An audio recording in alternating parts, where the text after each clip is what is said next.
Nagtungo sa tanggapan ng NBI si Robin Padilla para ireklamo ang isang netizen na nang bash umano sa kanya. May live report si Tuesday Sagonyo ng Super Radio DZBB. Tuesday.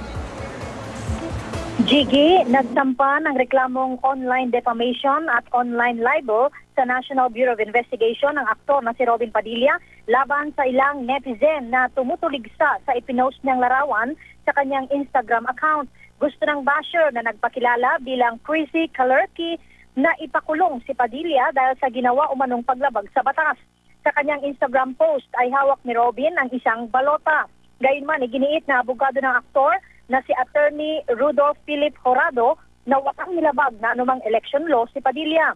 Una sa lahat ay hindi umano rehistradong botante si Robin dahil mula nang na-convict ito sa kasong kinasangkutan ilang taon nang nakalipas, ay natanggalan na ito ng pribilehiyo na makaboto.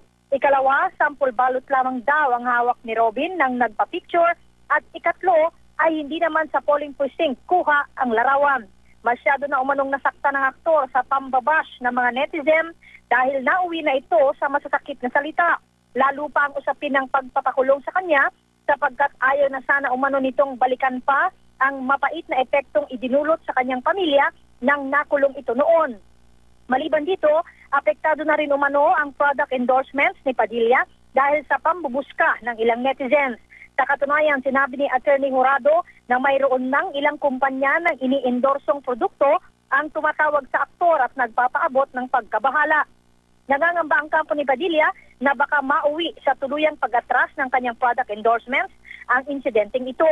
Ayon kay Attorney Horado, bubusisiin pa nila ng husto ang thread ng social media account ni Padilla para makuha pa ang pangalan ng ilang netizen bashers at maisama rin sa reklamo.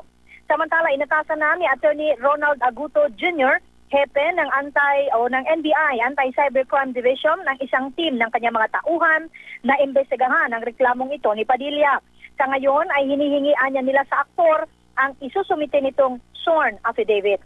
Gigi? Maraming salamat, Tuesday Sagonyo.